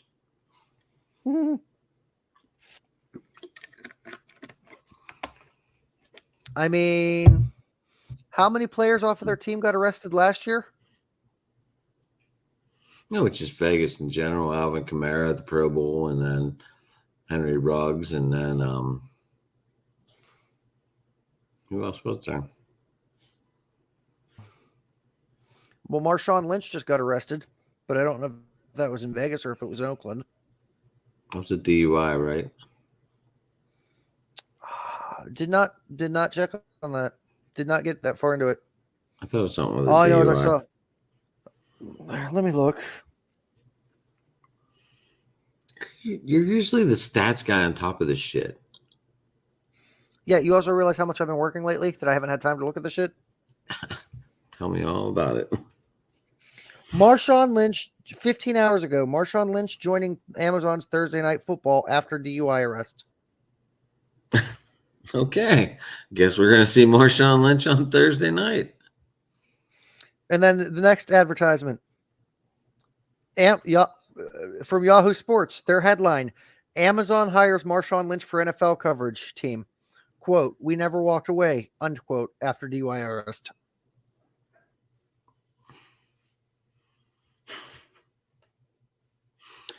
Right. Look, I just wonder if he's going to be doing Thursday Night Football. I'm just wondering if he's just there so he don't get fined.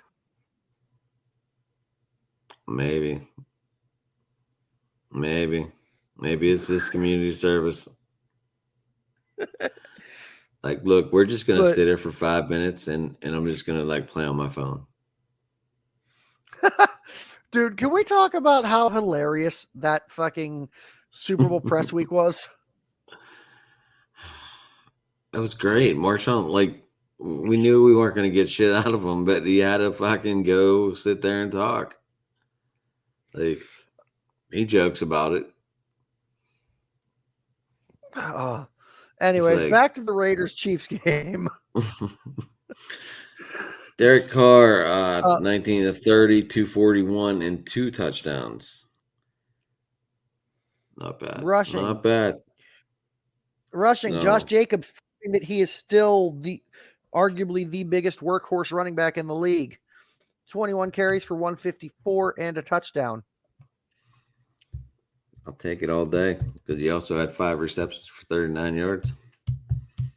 That too. Second leading receiver. Only to Devontae Adams, who, well, actually, no. Jacobs was the leading receiver in this game. 5 receptions. But Devontae Adams was the big receiver in yards.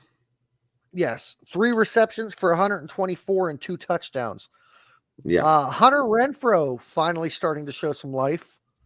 4 receptions for 25 yards. I'm glad he didn't. Yes, because Doug would have beat you. No, I had 117 at 89, 86. Because I had that guy that we're going to talk about here in a minute. Actually, I had Josh Jacobs too.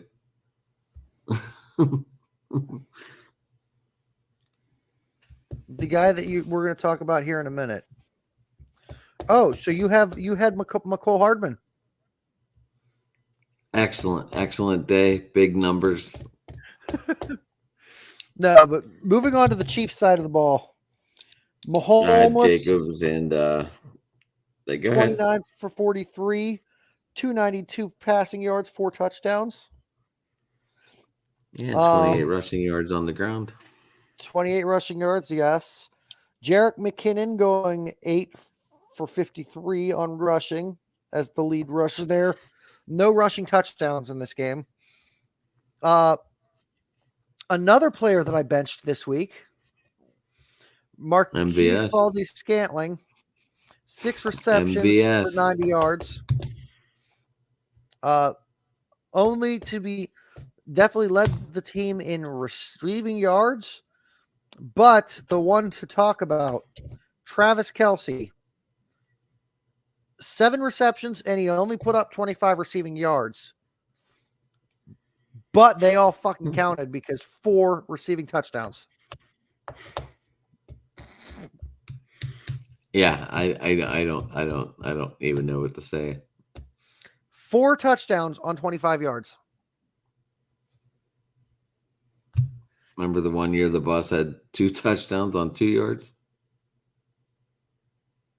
And that was just entire stats for the game, right? Yeah. 2 carries, 2 yards, 2 touchdowns. 12 points. Hey, I mean, if it works, it works.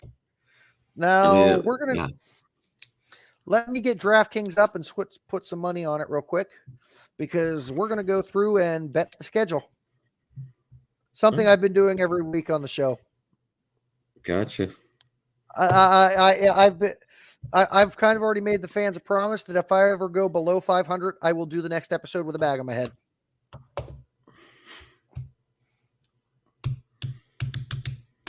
Because I mean, as somebody that runs a sports talk podcast, if I'm going below 500 on betting the schedule, then I should be ashamed of myself. Yeah. I get you. I do the DFS. I do the lineups. I don't do the individual games like you guys do. I know it paid off nice for you the one weekend, but I don't know. I just don't get into it. I'd rather look at it like a fantasy lineup and go that way on DFS. That's just me, though. Okay. Anyways, going down the line here. Oh, this Bears, game is going Commanders. to be close. The Commanders and the Bears. Both teams, if I'm not mistaken, are coming into this 1-4, right? Bears are 2-3. 1-4 versus 2-3. I'm picking the Bears in Soldier Field. Coming off of a very close loss to the Vikings, interdivision game, showing a lot of heart. I would go Bears. That's just me, though. And I don't the know the tough point part spread on either. this, This is just straight up, so I don't know the point spread. the Commanders are favored by 1. But we did just talk about Carson Wentz throwing for 359, number 5 in the league in throwing. And this is something I've never seen before, but it's actually a tied money line. Both teams are at -110 for the money line. So I don't know. are you doing a massive parlay on all this just so your fans know? Yes, I do. I bet the schedule on a single parlay every week. Like $1? $10. Jesus, if this thing fucking hits, you could be balling. Exactly. The next game, Jets versus Packers.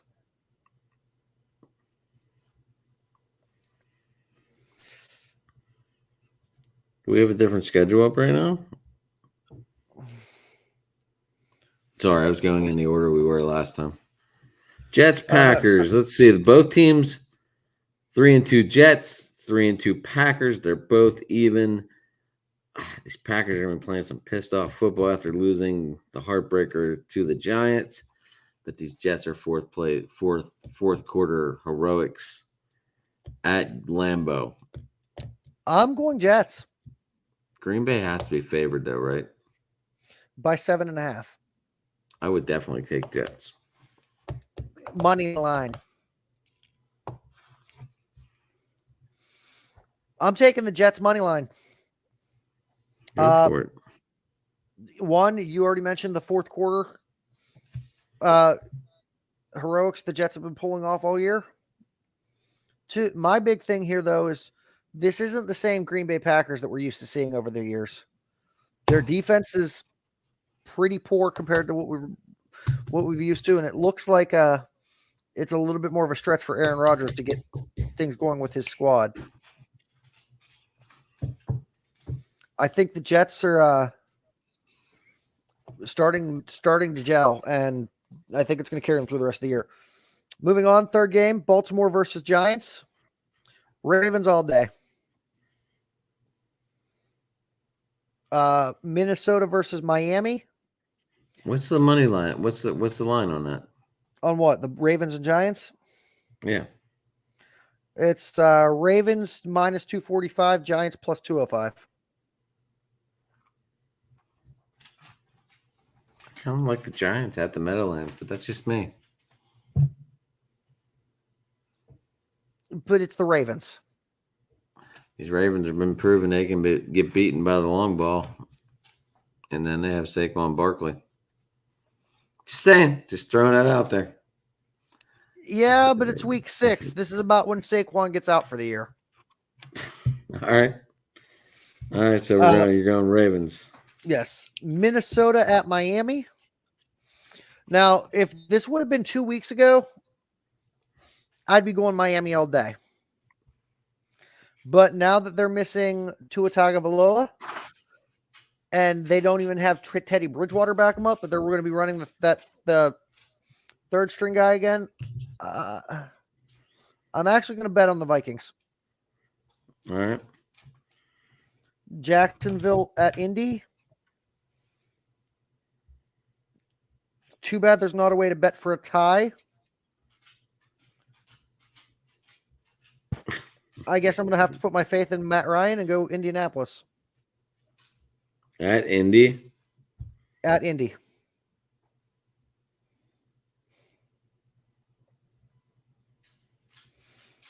Indy is a 2-point favorite. Money line. It's got to be because of that tie. For Jacksonville. Minus it's got to be 130. because of that tie. It's 2.5. Next game, we're not even going to really discuss. Tampa at Pittsburgh.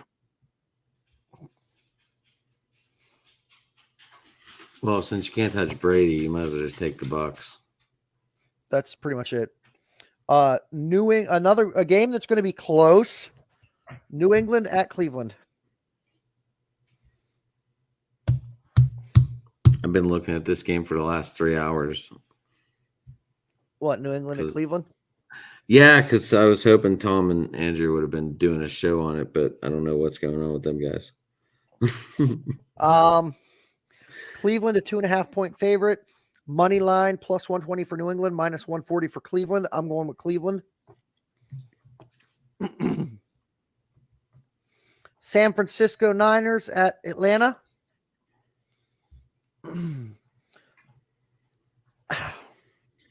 Taking 9. I'd go Niners, but that's just me. Looks like Bosa might suit up now. For the Niners, Yeah. even more reason to take them. I was happy enough just going with Jimmy G for the Niners on that game. Bengals. If my Niner family hears this, they're gonna fucking curse you out like a motherfucker. They are not Jimmy G fans at all. Just letting you know, they're not. They're having a hard time getting behind this guy. I don't know why. They just are. Looking at what Jimmy G's done for their team and they're not behind him, are they fucking stupid? They wanted Trey Lance, man. I'm sorry. I'm not buying into any of the Trey Lance hype. I don't think he's that good. We'll never know. We'll never know. For San Francisco, I think the best, as much as I don't want to wish injury on anyone, I'm going to say this. The best thing that could have happened for San Francisco's season was Trey Lance to get hurt and Jimmy G to get put back as starter. Anyways. I'm not going to speak. Cincinnati at New Orleans. Cincinnati, a 2-point favorite. I'm actually going Nola. I was going to say these Saints are hot right now. After that missed field goal, it just seems like they're playing some angry football. Because, I mean, even if you figure out to shut down Taysom Hill running the ball, that's when you have to go back to the real running back, Alvin Kamara, and try to stop him. Because Alvin Kamara was the leading receiver in this game last week. I know he had 90 yards. I don't know how many receptions, but I'm sure we covered it. But he was the leading receiver. So they just kind of like switched roles a little bit. Kind of. But with the fact that the Bengals have not been looking too hot, I mean, they're currently sitting in second in the North. Got to be second, right? Oh, I'm not sure. I don't know. They're either second or third. They have 2 and 3, and the Browns are 2 and 3. So I actually think Cincinnati might be third. I think Cleveland might have them beat because of the divisional game against Pittsburgh. Well, then yeah, maybe. I don't know. We beat them though. We beat the Bengals, and the Ravens beat the Bengals. So yeah, I would definitely say the Bengals are third place. Carolina at Rams. Standings right there. Browns are in second. Bengals are in third. Good call. All right. What game? Carolina at Rams. The Rams aren't looking too good this year. Yeah, but you know what? I'm taking the Rams. These Carolina Panthers are going to be a mess. New head coach.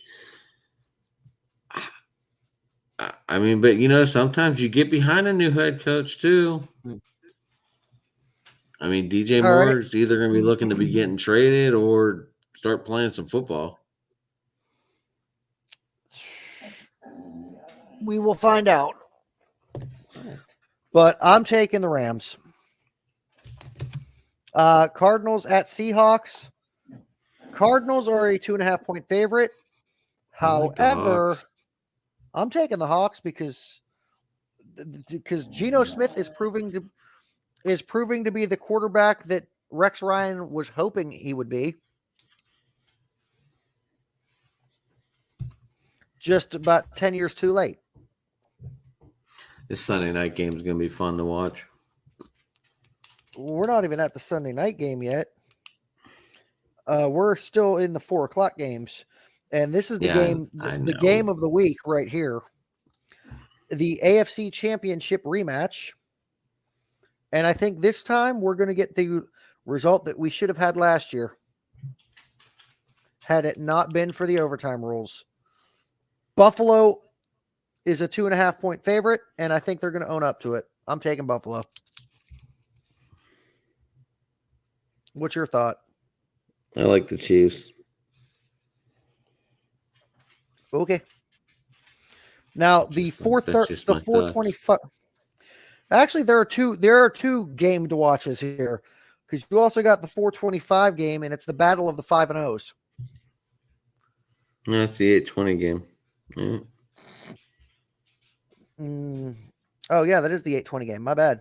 And it's 4-1 versus 5-0. Yeah, but it's still. But if you look at it the other way, it's the battle of 5-0s. Who makes it to 6-0 first?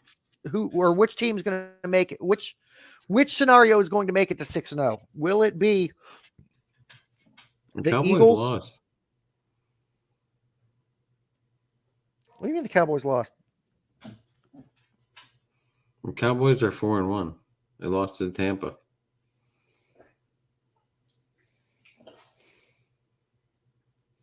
Yes, but that was with Dak Prescott as a starter for week 1. Oh, you're talking about Cooper Rush. Cooper Rush. I was talking overall record.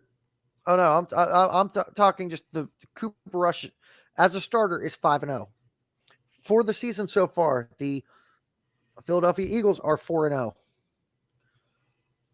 Eagles are 5-0. Or 5-0, yes. Now this is a tough one to go with, but I'm apparently liking underdogs this week. I'm taking the Cowboys. I think the Eagles are going to smash the shit out of them. Especially since with the way the defense has been playing for them. And what the fuck? It's going to be a good game. It's going to be a good game. I just think the Eagles are going to come out on top. Now, I'm only going to be able to bet on most of the games this week because right now, for some God-forsaken reason, DraftKings has money line locked out for this last game. That's because it's so fucking bad. The Chargers are going to fucking blow this team out of the fucking water. I mean, that I would be taking the Chargers on this one. You're right.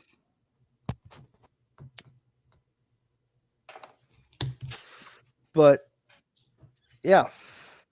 So, out of curiosity here, my 13-pick parlay odds of plus 275, 555. That's pretty good odds. For a 13-pick parlay, yeah.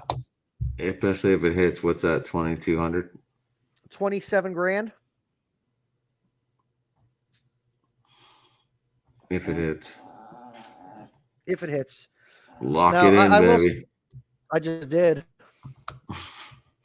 So to recap, I got Commanders over Bears, Jets over Packers, Ravens over Giants, Vikings over Dolphins, Colts over Jags, Bucks over Steelers, Browns over Patriots, Niners over Falcons, Saints over Bengals, Rams over Panthers, Seahawks over Cardinals, Bills over Chiefs, and Cowboys over Eagles.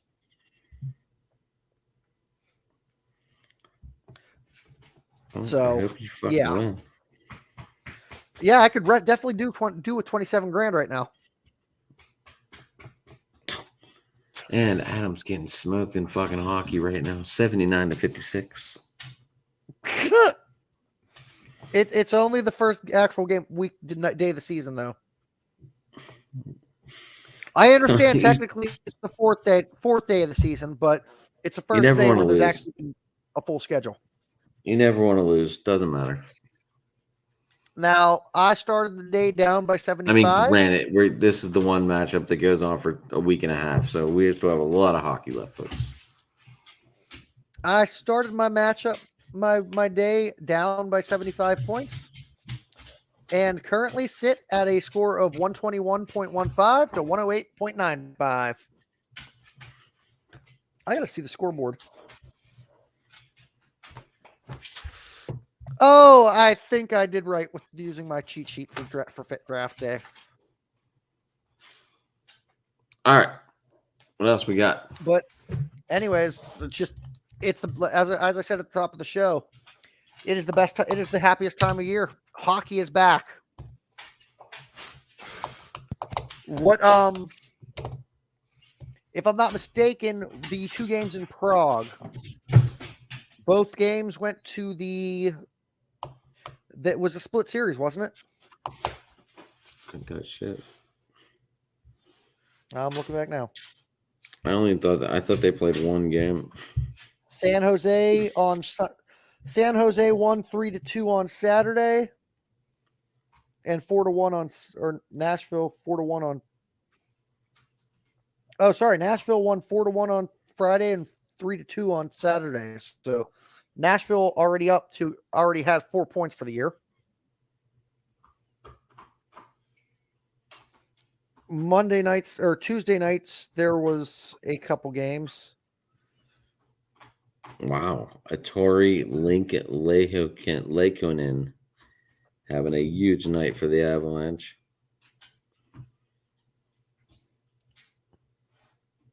Got 2 goals and an assist.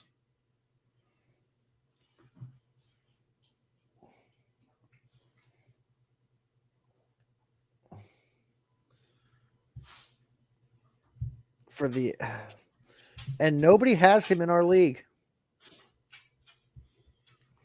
Played for the Canadians last year. He didn't do shit. Oh, true. Maybe, but it's still early, so I don't know if it's worth making a stream on him. Right. It's I just hockey. saw it. Every game could be different. Schultz tonight for the Kraken has 2 assists.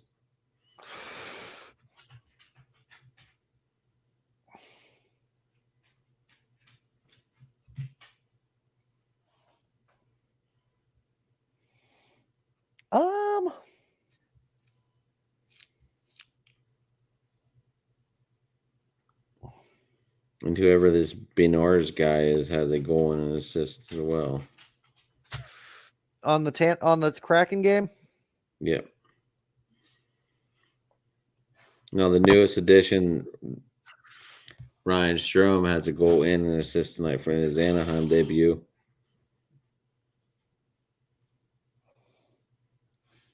Big game for him for sure. It's going to be an interesting season. Mm-hmm. Edmonton tied up with the Canucks. I saw that. I was just clicking on that as well.